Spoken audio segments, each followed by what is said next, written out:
Auzubillahi minasyaitonirrajim. Bismillahirrahmanirrahim. Alhamdulillahirabbil alamin. Assalatu wassalamu ala asyrafil anbiya'i wal mursalin wa ala alihi washabihi ajmain. Rabbi syrah sadri wa yassir li amri wa hlul 'uqdatam min lisani yafqahu qawli. Sekali lagi kita panjatkan kesyukuran setinggi-tingginya kepada Ilahi, karena tidak ada ruang salah pun satu inci di bumi ini yang kita tidak layak bersyukur.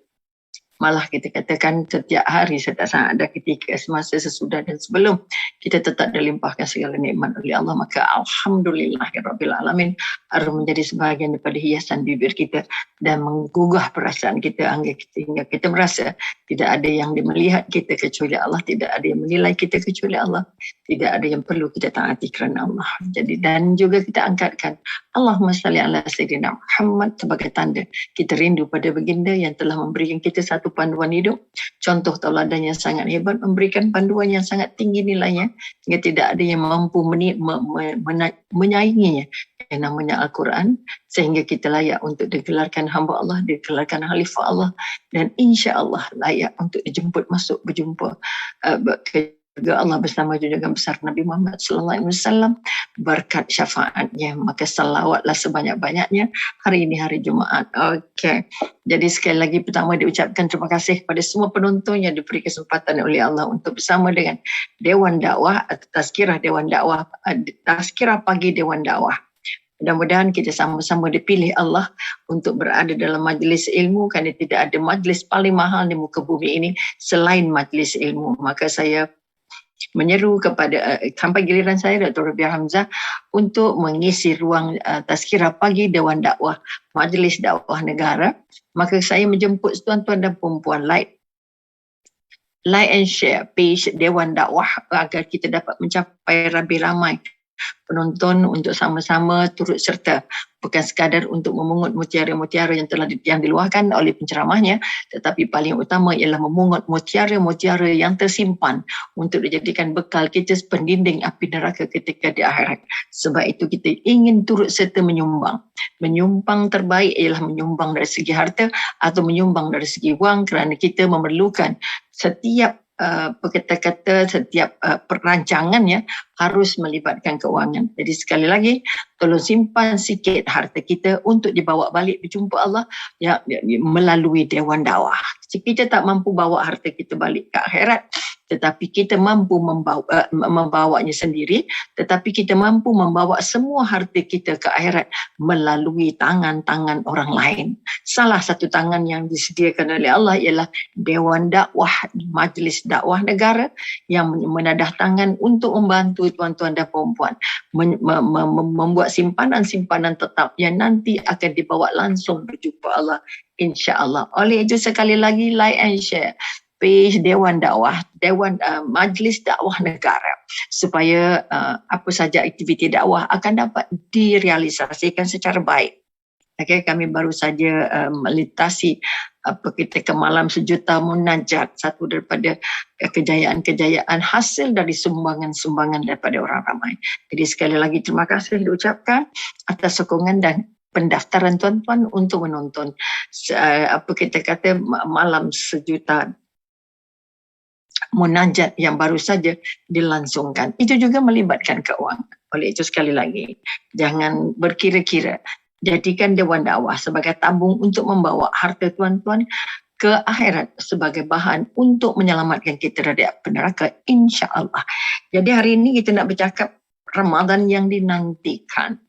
Siapa yang menanti datangnya Ramadan? Terus, kalau kita melihat para sahabat di 6 bulan berlangsung atau saat berlalunya Ramadan, mereka sedih selama 6 bulan memikirkan adakah amalan mereka di bulan Ramadan itu diterima Allah, dan mereka merasakan bahagia menanti 6 bulan sebelum munculnya Ramadan. Bayangkan betapa besarnya Ramadan di hati sahabat. Adakah Ramadan juga sebesar itu di hati kita? Maka kita kata, kalau kita kata Ramadan yang dinantikan, kita menantinya, tetapi kita sudah dikejutkan oleh Allah. Penantian bermula paling kuat, paling dekat ketika kita berada di bulan Rajab. Bulan kemerdekaan ataupun kita kata bulan haram. Bulan yang melatih diri untuk cantikkan diri. Bulan tidak bergaduh, bulan tidak buat dosa, bulan tidak buat maksiat, bulan tidak berperang. Bulan ini kita katakan bulan-bulannya, kita kata bulan-bulan haram. Haram untuk melakukan apa saja yang tidak baik di mata Allah. Ini merupakan satu latihan paling besar, peringatan paling besar untuk kita, kerana datangnya Rajab adalah kunci ketukan pertama untuk kita melihat balik ke dalam diri. Kalau sekadar menanti datangnya Ramadan seperti menanti datangnya hari-hari setiap hari, maka bermakna penantian kita tidak bermakna. Okay? Sebab itu kita katakan Ramadan merupakan bulan ataupun kita kata hadiah paling hebat. Ataupun kita kata sebesar-besarnya, kalau Imam Ghazali kata apa? Sebesar-besar nikmat yang dikurniakan Allah ke atas hamba-hambanya. Nikmat paling besar. Kita pegang yang tu. Sebesar-besar nikmat. Maka kita nak menerima sebesar-besar nikmat yang pernah dikurniakan oleh Allah kepada hambanya dengan menjadikan puasa itu benteng. Puasa itu benteng bagi para wali. Okay, benteng dan juga pelindungan bagi mereka dari segala tipu daya syaitan. Maknanya kita nak jaga, nak lindung diri kita daripada tipu daya syaitan dan daripada angan-angan kosong. Okay, kita banyak berangan-angan. Dengan sebab itu Rasulullah menegaskan kepada kita. Okay? Menegaskan kepada kita puasa itu sepenuhnya kesabaran. Puasa itu sepenuhnya kesabaran. Kalau dia berpuasa, maka sabarlah yang paling utama. Maka sudahkah kita menanti Ramadan kita dengan mengungkapkan, dengan mengamalkan, dengan menyimak diri kita, membuat muhasabah diri. Sudahkah aku sabar sekarang? Sudahkah ada tinggi sabar aku dalam kehidupan sekarang sebelum datangnya Ramadan? Maka kalau kita kata bulan Rajab, kita terus berdoa, ya Allah, ya Tuhanku, berkati kami di bulan Rajab dan Syakban, sampaikan kami ke bulan Ramadan. Kita ada lagi beberapa hari ataupun kita kata mungkin 10 hari lagi atau 11 hari lagi untuk meninjau masuk ke bulan Ramadan. Kalau kita dipanjangkan umur oleh Allah, maka kita nak keberkahan. Kalau bulan Rejab kita minta, ya Allah berkati kami ya Allah. Siapa orang-orang yang diberkati ini? Siapa lesen untuk kita layak diberkati? Maka kita kata persediaan menanti Ramadan bukan menanti kosong-kosong. Makanya kalau kita sudah diperingatkan bulan Rejab, Nabi diangkat untuk berjumpa Allah, untuk dapat perintah solat, Nabi dibersihkan dirinya, dibersihkan darah hitam dari hatinya, dan diberi kesempatan dibersihkan oleh Allah untuk dijemput masuk sampai bertemu Allah. Tidak ada Nabi-Nabi lain yang diberi kesempatan oleh Allah untuk dapat kesempatan bertemu Allah. Bayangkan di bulan Rejab, bermakna kita harus melatih diri di bulan Rejab ini, kita sudah belajar untuk jadi manusia paling baik, untuk manusia paling suci. Dengan sebab itu kita katakan penantian di bulan Ramadan bukan menanti bawa nak kumpul telur asin, nak kumpul pekasam, nak kumpul ikan kering, nak kumpul gula melaka, nak kumpul apa lagi makanan-makanan. Konon-konon nak jaga selera di waktu sahur. Nak kumpul segala makanan lah yang ada. Malah kan kita sekarang sudah berada di bulan Syaban. Sudah diberi Allah kesempatan. Bulan Rejab kita diberi kesempatan. Malam pertama Rejab, Allah angkat doa. Berapa orang rebut doa di malam pertama Rejab? Okay, 5 tempat yang Allah terima doa kita. Pertama kita kata malam Jumaat. Kedua kita kata malam 1 Rejab. Ketiga malam nisfu Sya'ban yang baru saja berlalu. Keempat malam Aidilfitri dan kelima malam Aidil Adha. Sudahkah kita manfaatkan malam-malam ini untuk kita dibersihkan Allah untuk layak masuk ke bulan paling mulia ini? Sebab itu sekali lagi, langkah pertama membuat penantian apa yang sedang berlaku. Kita sudah masuk ke Sya'ban, lebih setengah. Apa yang maklumat yang berkisar. Malam kita pergi makan-makan. Jom kita pergi makan-makan. Esok dah tak boleh makan siang. Makan, jom kita pergi. Jom kita buka selera selebar-lebarnya. Nanti seleranya akan ditutup. Masya Allah. Kalau itulah gaya penantiannya. Okay. Ada juga kawan-kawan, jomlah pergi makan-makan, duduk saja sembang-sembang sampai borak-borak. Artinya dia tidak merasa bulan Sya'ban ini bulan penyucian diri. Dia tahu bulan untuk jaga selera, gemukkan nafsu. Sedangkan bulan Ramadan bulan kesabaran. Bila kata-kata bulan kesabaran, sebab itu Allah kata apa? Kita nak bangun kekuatan yang kita nak angkat.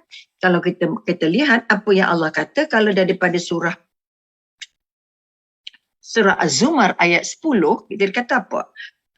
Yang bermaksud hanyalah orang-orang yang sabar itu dipenuhi pahalanya tanpa perhitungan. Az-Zumar ayat 10. Maknanya hanya mereka-mereka yang sabar. Sabar maknanya kita tidak tercebur buat maksiat. Jasad kita tidak tercemar untuk melakukan perkara-perkara yang tidak diredai Allah. Maka bermakna menanti Ramadan bermakna kita membuat muhasabah diri yang sebesar-besarnya. Layak tak aku nak masuk ke bulan paling suci ini? Layak ke agaknya aku dapat ampunan sebesar-besar ini? Layak tak agak aku dapat pahala sebesar ini? Layak ke aku jumpa Lailatul Qadar? Okay? Kalau kita masih belum lagi, kita katakan kita belum melihat adakah tuntutan syahadah kita itu sudah dipenuhi? Sudahkah rukun Islam yang kelima kita selesai dengan baik? Sudahkah rukun iman kita dikukuhkan dengan kental? Sehingga Nabi Allah itu kurniakan aku keyakinan yang kental, iman yang kukuh, hati yang khusyuk, okay? Ilmu yang bermanfaat. Maka untuk merasakan penantian ini satu kekuatan, penantian ini benar-benar satu persediaan untuk menanti arayan menempah tiket yang namanya pintu orang yang berpuasa. Kalau tidak membuat muhasabah diri, tidak belajar membersihkan hati daripada perkara-perkara yang kufur, masih mampu, masih lagi melakukan dosa, masih lagi melakukan maksiat tanpa rasa ragu-ragu, masih lagi lidahnya tidak terasuh, tidak dibasuh, masih lagi matanya melihat yang tak cantik, masih lagi telinganya mendengar yang lara-lara, kakinya masih melangkah ke tempat-tempat yang tidak diredai. Mana mungkin penantian itu menjadi penantian yang baik? Ramadan yang dinantikan untuk kita buat, apa kita kata, pembersihan sebesar-besarnya. Sebab itu bulan kita kata Syakban ini, ataupun kita panggil bulan Syakban, dia ada nisfu Syakban, di mana Allah angkat semua doa. Allah angkat semua hajat. Ya Allah, ampunkan aku. Ya Allah, terima taubat aku. Ya Allah. Kalau nak masuk ke tempat paling suci, tapi kita masih kotor hatinya, dengan dengki, hasad, sombong, bengkak, kedekut, mana mungkin layak masuk? Sebab itu kalau kita kata apa yang dijanjikan oleh Allah. Okey. Ataupun kita kata sabda Rasulullah dikatakan yang bermaksud, demi Allah yang jiwaku berada di dalam genggamannya, bahawa bau mulut orang yang berpuasa adalah lebih harum dari sisi Allah daripada bau kasturi. Orang yang ada mulut yang bau kasturi itu dimulakan dengan hati. Sebab ibadah puasa tidak sekadar ibadah jasad. Ibadah puasa adalah ibadah hati. Bila kita katakan ibadah hati, maka Allah berkata sesungguhnya dia telah meninggalkan syahwatnya. Dia sudah meninggalkan syahwatnya. Sekarang ini sudah boleh kawal tak syahwat? Ataupun masih berlempah lagi melayan syahwat. Syahwat dan nafsunya dan segala makan minumnya, segala benda-benda maksiatnya masih berjalan. Mana mungkin kita layak menunggu masuknya bulan Ramadan? Kerana tidak membawa apa-apa penambahan ketaatan kepada Allah. Tidak menambah rasa dekat kepada Allah. Tidak merasa bahawa kuasa Allah itu kuasa paling mutlak untuk menentukan kehidupan dan kematian kita. Sebab itu dikatakan mereka meninggalkan syahwatnya, meninggalkan makannya, meninggalkan makan minumnya, bermakna mengawal nafsunya, nafsu makan, nafsu marah, nafsu sakit hati, nafsu bergaduh dan sebagainya. Dan berpuasa itu dilakukan kerana aku. Kita kadang-kadang bukan kerana Allah, tapi kerana Ramadan. Sebab susah nak makan, tempat tak ada, tempat jual makanan tak ada. Okay, maknanya kita katakan, dan akulah yang memberi balasannya. Mereka meninggalkan, makanya kekuatan yang nak dibangun, mampu atau tidak kita mengurus syahwat kita sebelum datangnya Ramadan. Mampu tak kita mengawal nafsu kita sebelum sampainya Ramadan. Mampu atau tidak kita menjaga lidah kita tidak lagi kotor, tidak lagi bercakap benda-benda lara, benda-benda kotor sebelum datangnya Ramadan. Mampu atau tidak kita mengawal marah tidak. Sebab itu kita katakan calon syurga itu orang yang paling lambat marah dan cepat sejuk, cepat memaafkan. Tapi kita masih ada dendam yang tak habis-habis. Dengki yang tidak pernah berkesudahan. Mana mungkin kedatangan Ramadan itu membantu kita jadi lebih baik. Sebab itu dari tahun ke tahun, Ramadan datang dan Ramadan pergi, kita tetap jadi yang sama. Tidak sedikit pun berubah karakternya, tidak sedikit pun berubah ketaatannya, tidak sedikit pun berubah rasa taat dan dekatnya dengan Allah.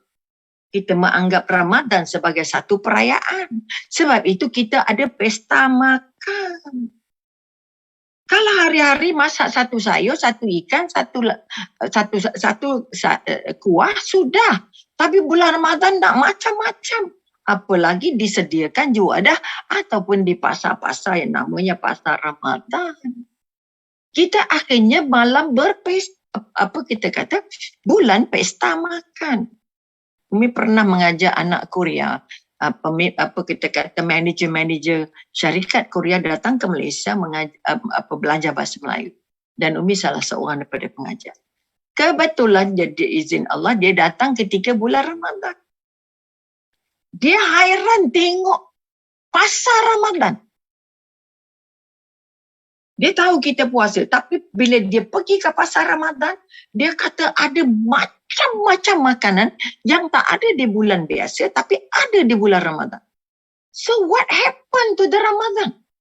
Malamnya pesta makan ke apa? Dia sudah membuat andaian begitu kerana banyaknya makanan yang disediakan, banyak yang membeli makanan, banyak mana nak makan malam. Sedangkan malam kita makan sikit. Ini yang timbul dalam kepala dia bila melihat orang pergi ke pasar malam menjenjeng makanan bermacam-macam. Maka sekali lagi kita nak bangun kekuatan bagaimana kita nak menunggu datangnya Ramadan. Ramadan yang dinantikan, Ramadan bulan jimat yang kita hendakkan. Ramadan bulan berkah yang kita harapkan. Bulan Ramadan bulan apa yang kita katakan? Bulan rahmat kita kata, bulan kerahmatan, ataupun kita kata bulan berbuat kebaikan-kebaikan, ataupun kita kata bulan-bulan yang ada kaitannya dengan ibadah-ibadah dan ketaatan kepada Allah. Musim kemuliaan, bulan kebesaran. Ya Allah, ya kita kata bulan kemuliaan, di mana kita kata kebaikan-kebaikan dibalas berganda. Dibalas berganda, okey? Kemudian kita katakan ibadat-ibadat di bulan Ramadan, kita kata menambah kemuliaan kepada kita. Adakah bertambah kemuliaan kita? Adakah bertambah ketaatan kita? Adakah bertambah kedekatan kita? Adakah bertambah ketakutan kita dengan Allah?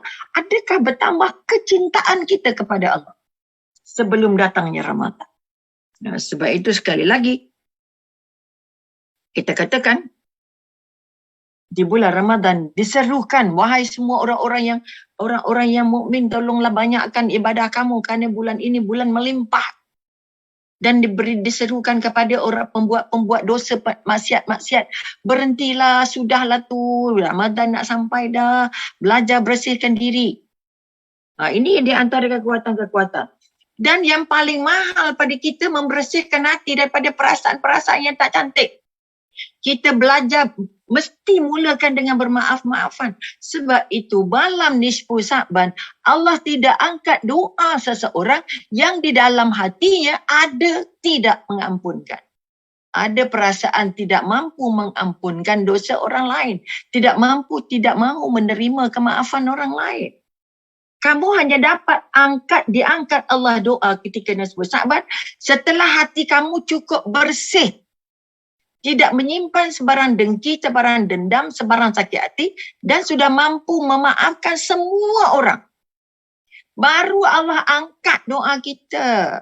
Baru Allah tunai, Allah angkat, kita tak tahu Allah nak tunai macam mana. Ada yang Allah tunai macam kita minta, ada yang Allah tunai, Allah bega dulu, ada yang kita minta nak sekarang, Allah bagi tahun depan. Allah mungkin ada juga yang Allah bagi di akhirat nanti. Sebab itu puasa Ramadan, di kegembiraan Ramadan dua kata Rasulullah. Orang yang berpuasa itu gembiranya dua, satu berbuka. Tetapi gembira berbuka itu makannya banyak mana.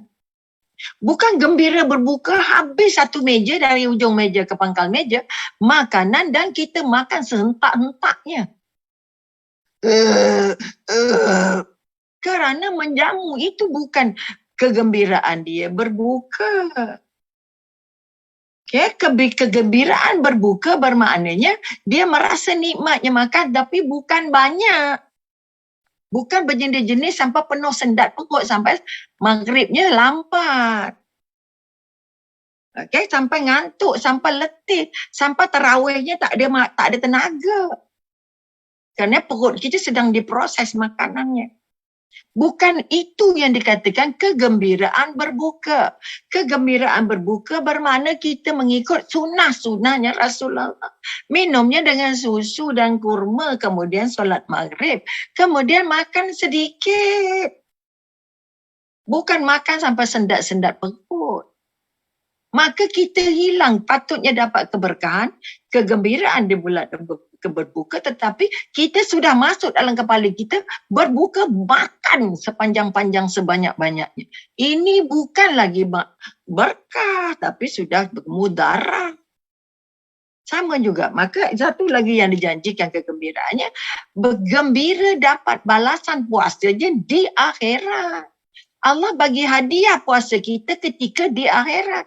Kalau di akhirat kita masuk syurga, dapat jumpa Allah. Tapi kalau di akhirat ni kita masuk neraka, na'udzubillah min zalik, memang tak jumpa hadiah puasa kita.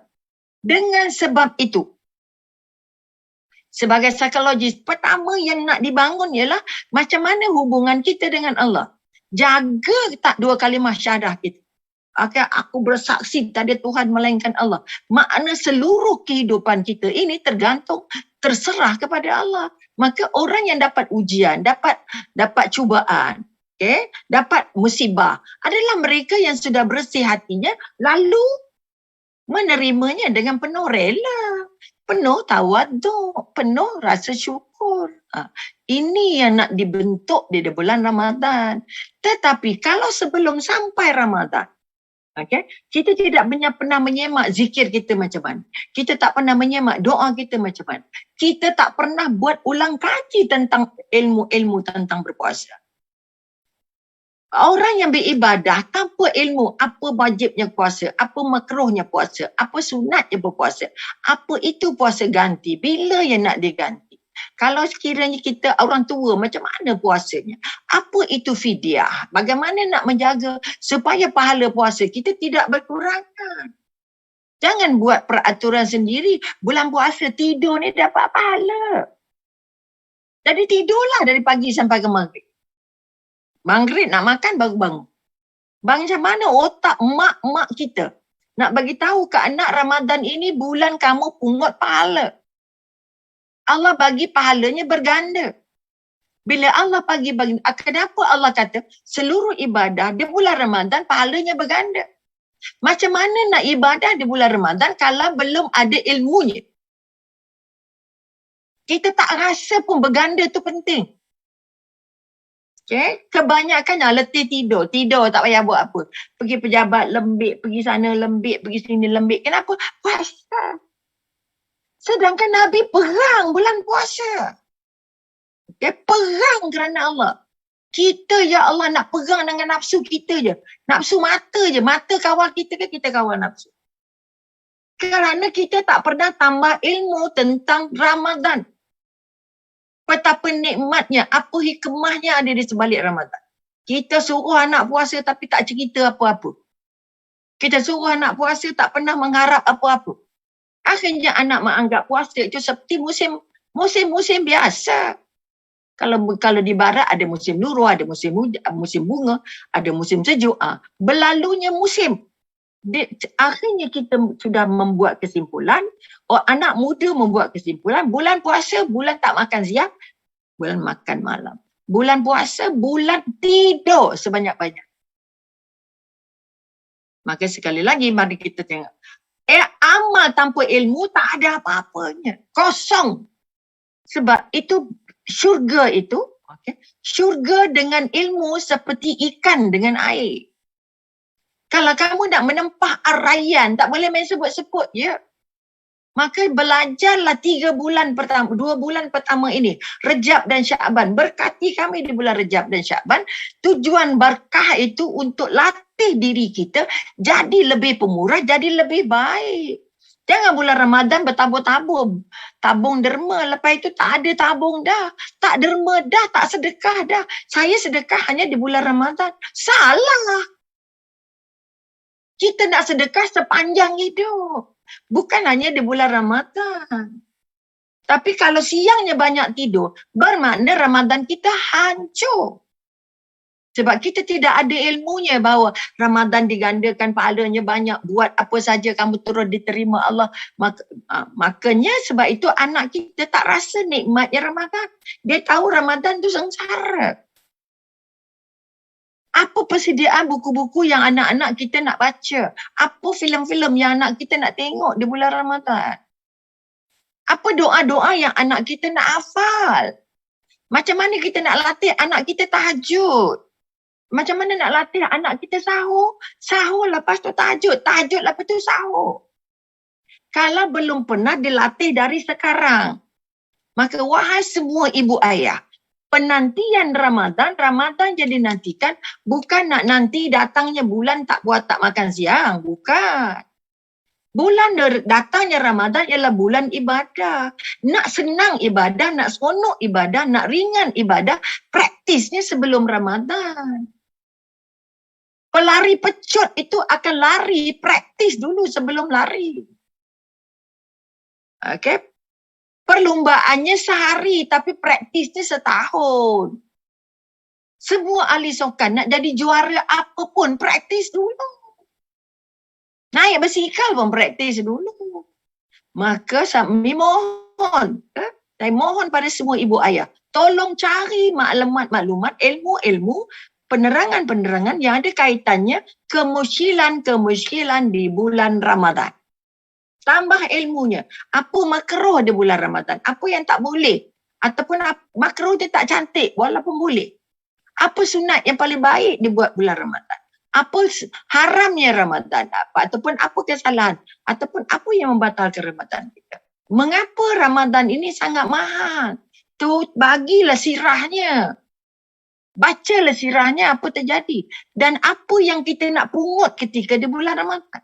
Kalau ilmu ini tidak ada, anak pergi, macam pergi sekolah lah. Pergi sekolah balik, pergi sekolah balik, pergi sekolah balik. Ramadan akan berlalu begitu sahaja tanpa mengubah karakter kita, tanpa mengubah keyakinan kita, tanpa mengubah cara ibadah kita. Yang tadarus potong panting daripada Syakban pergi Ramadan. Habis Ramadan, hilang Quran, hilang tadarus. Adakah itu yang Allah nak daripada Ramadan? Kalau sahabat menangis tinggalnya Ramadan. Sebab kalau boleh mereka mahu setiap hari itu Ramadan. Setiap bulan itu Ramadan. 6 bulan menangis tinggalkan Ramadan. Punya keberkahan yang sangat banyak. Yang dirasakan oleh orang-orang yang beribadah. Orang-orang yang berilmu. Makanya sekali lagi, kalau ingin menambah makna sementara menanti kedatangan Ramadan. Ramadan yang dinantikan tidak akan bermakna kalau kita tak menambah apa-apa ilmu yang ada kaitannya dengan Ramadan. Paling sikit cari soal jawab tentang Ramadan. Supaya bila anak kita tanya, kita ada jawapannya. Alamak, tadi sahur tak niat. Boleh puasa tak mak? Ustaz cakap kalau tak niat tak payah puasa. Kita nak jawab apa dengan anak? Okay? Kenapa disunatkan makan buah kurma? Tak sedap. Minum air je lagi sedap. Sampai kita nak minta anak jatuh cinta dengan buah kurma pun susah. Sebab itu kurma ada di rumah kita ketika Ramadan. Lepas tu kurma hilang. Sedangkan Nabi makan kurma setiap hari sepanjang tahun. Apa yang kita nak ikut? Apa karakter yang kita nak ubah? Apa amalan yang kita nak tambah? Sebelum datang Ramadan, kita nak buat benda-benda ini. Saya nak minum air kurma, nak rendam kurma tu, nak minum airnya. Kerana itu sangat baik untuk kesihatan. Tapi kita jumpa kurma hanya di bulan Ramadan. Sedangkan Nabi tanya kalau di rumah itu ada buah, ada simpan kurma, ada makan kurma, maka rumah itu tidak akan pernah rasa miskin. Tidak pernah ada kepapaan di sana. Siapa yang simpan kurma? Bukan simpan dalam peti ais sampai keras, tunggu Ramadan akan datang. Bukan itu. Maka dengan sebab itu sekali lagi, kita nak bangun kekuatan kita bahawa penantian Ramadan yang ku nantikan ini, nantinya dengan muhasabah diri. Nantinya dengan menyemak solat-solat sunat. Yang mana okey, mana tak okey. Mana aku punya tumakninah, mana aku punya doa, mana aku punya zikir, mana aku punya syahadah, mana aku punya Allahu Akbar. Membaiki cara-cara bacaan Quran kita, memesrakan balik Quran dengan kita di bulan Rejab dan bulan Syakban supaya di bulan Ramadan yang masanya banyak sikit lagi waktu siang boleh rasa cinta membaca Al-Quran. Macam mana nak bangun rasa cinta kalau mak ayah tak pernah baca? Anak tak pernah tengok mak ayah baca Quran. Jadi anak merasa Ramadan tak ada beza, tak makan je. Tapi nanti malam makan sebanyak-banyaknya. Siang lapar selapar-laparnya, malam kenyang sekenyang-kenyangnya. Adakah itu Ramadan? yang dinanti. Adakah itu yang dikehendaki oleh Ramadan? Maka kita kata persoalan-persoalan ini tolong buat, cari buku, cari kitab, cari YouTube yang ada kaitannya dengan Ramadan untuk dipasakkan kepada anak-anak kita. Kita pun bukan tahu sangat. Macam mana nak kawal nafsu supaya tak ngamuk-ngamuk, tak marah-marah. Macam mana jaga lidah supaya tidak menyakitkan hati orang lain. Macam mana nak jaga mata. Sekarang praktisnya. Menunggu Ramadan artinya melatih, membuat muhasabah diri kita untuk melakukan apa yang dulunya tak bagus, nak buang. Bila nak buangnya? Sekarang. Sebelum datangnya Ramadan. Kalau dalam Ramadan tapi mengumpat. Kalau bulan Ramadan tapi marah-marah. Kalau bulan Ramadan tapi masih tak sabar. Sabar bukan kerja mudah. Sabar boleh sebut pakai bibir tapi belum tentu boleh buat. Kecuali praktisnya dari sekarang. Maka dengan sebab itu kita katakan kita nak bangun balik kekuatan penantian. Ramadan yang ku nantikan ini, kita buat persediaan jasmani, kita buat persediaan minda. Ilmunya ada, jasmaninya sehat. Okey, rohani, jiwa, perasaannya kental. Tak mudah latah, tak mudah angin, tak mudah sakit hati, tak mudah sombong, tak mudah marah-marah. Tapi kadang yang berpuasa itu pun kemoncong tak habis. Marah tak habis, sakit hati tak habis, jerakah anak tak habis, gaduh di pejabat tak habis. Majikan pun empuk, pekerja setengah mati. Cikgu marah murid macam halilintar. Apa makna puasanya? Apa makna puasa kalau kita masih ada karakter-karakter yang dibenci Allah itu? Maka sekarang praktis, aku nak belajar sabar, aku nak belajar baik. Aku nak belajar cakap lembut. Sebab Allah maha lembut. Dia terima yang baik dan lembut sahaja. Okay. Ramai yang sudah start tadarus sekarang. Bayangkan cikgu yang mengajar yang jadi pemeriksa.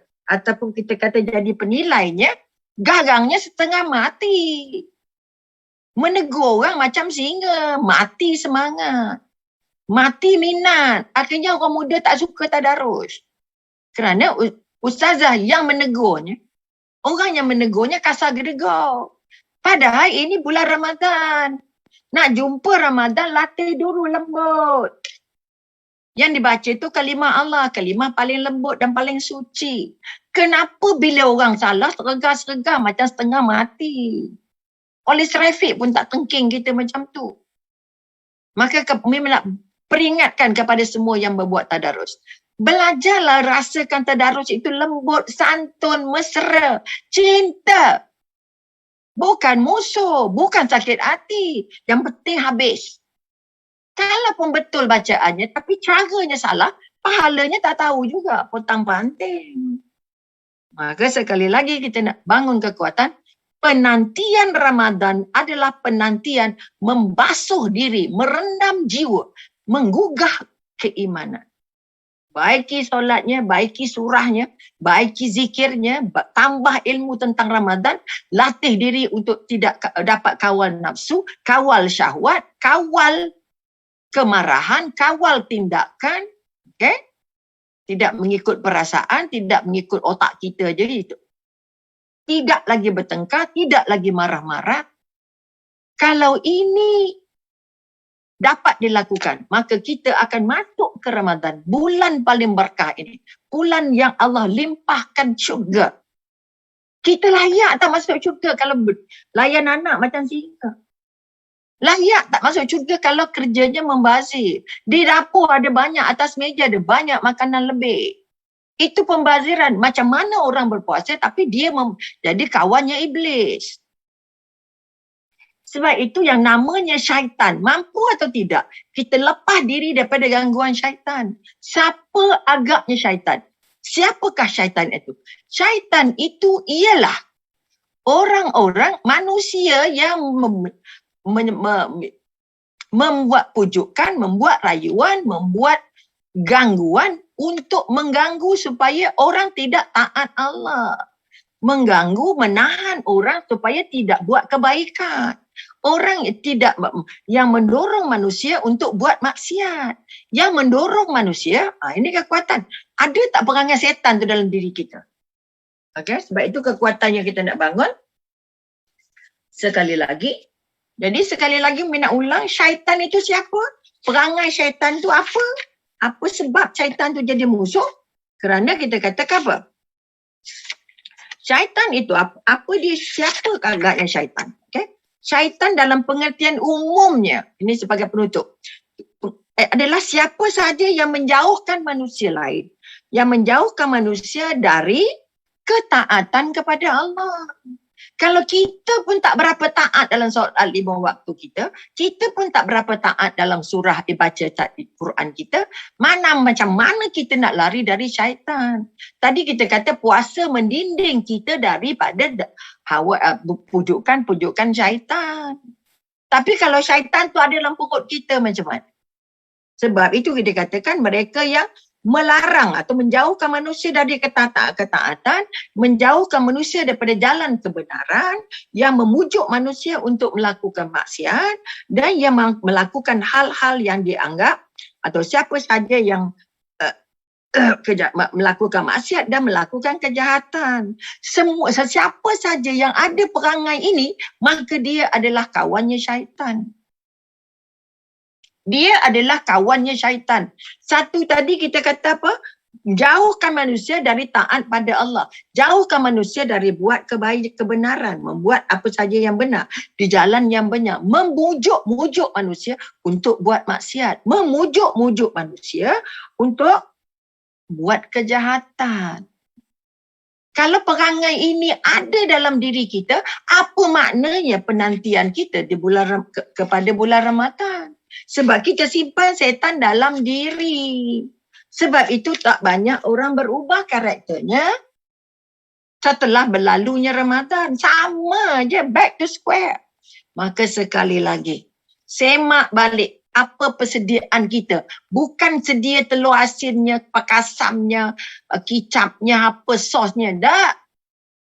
Kita makan seperti biasa. Tak boleh lebih daripada itu. Siapa yang makan lebih dari biasa, siapa yang menyediakan makanan untuk berbuka melebihi daripada makanan harian dia, itu sudah pembaziran. Jadi kalau itu pembaziran, mana mungkin ibadah kita diterima. Jangan jadi hamba perut, jangan jadi hamba Ramadan, jangan jadi hamba makan, jangan jadi hamba syaitan, jangan jadi hamba bola balingnya iblis. Maka mudah-mudahan Ramadan yang dinantikan adalah motivasi untuk kita.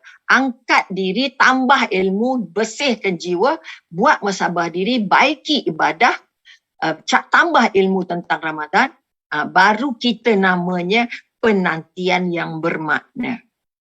Kalau solat tahajud selalu 2, macam mana nak buat kalau jadi 4? Kalau kata duhanya 2, macam mana nak tambah jadi 4 atau 6 atau 8? Kalau Nabi tahajudnya 10 rakaat, tapi habisnya 30 juzuk. Maknanya satu surah, satu rakaat. Kalau kita dapat satu surah, tak adalah keluar 3 kul aja. Baiki surahnya. Ambil surah yang panjang sikit. Baru Ramadan kita menambah kekuatan. Mudah-mudahan kita bersedia untuk mengubah diri. Kita bersedia untuk tambah ilmu. Kita bersedia untuk menjadikan Ramadan kali ini Ramadan terakhir dan Ramadan yang terbaik di mata manusia, baik untuk kesihatan, baik di mata Allah, dan layak untuk berjumpa Lailatul Qadar, layak untuk masuk ke syurga di pintu Ar-Rayyan dan diberikan keberkahan hidup di dunia dan akhirat. InsyaAllah. Jadi sekali lagi, mari kita menunggu datangnya Ramadan. Ramadan yang dinantikan. Ramadan yang membawa kita dekat kepada Allah, lebih taat pada Allah, dan dekat dengan kunci pintu syurga yang namanya Ar-Rayyan, insya-Allah. Jadi sampai di sini dulu. Terima kasih banyak atas kerja, atas persamaan. Kita sekali lagi like and share page Dewan Dakwah, sebarkan dakwah-dakwah ini. Mudah-mudahan itu merupakan satu jihad dan juga sampaikan derma-derma tuan-tuan dan perempuan dalam bentuk keuangan supaya majlis dakwah atau Dewan Dakwah dapat terus beraktif secara laju atau secara agresif untuk mencintai, menyuburkan proses-proses dakwah cinta Allah, cinta Rasulullah kepada semua yang ada di bumi Allah. Jadi sekali lagi, Umi menyusun 10 jari, mohon ampun dan maaf. Anda kata ada yang tak kena di mata dan di hati. Yang cantik hadiah dari Allah, yang tak cantik atas kelemahan Umi sendiri. Jadi saya Umi doakan saat selamat membaiki diri, selamat menanti dengan penuh rasa taat dan rasa gembira, dan selamat melalui Ramadan dengan, dan sebelum itu jangan lupa bayar semua hutang-hutang yang ada. Hutang Ramadan baik, hutang duit baik, apa saja hutang yang mampu dibayar, kerana ampunan Allah itu akan lebih mudah untuk kita, insya-Allah. Jadi sekali lagi, wabillahi taufik wal hidayah. Wassalamualaikum warahmatullahi taala wabarakatuh.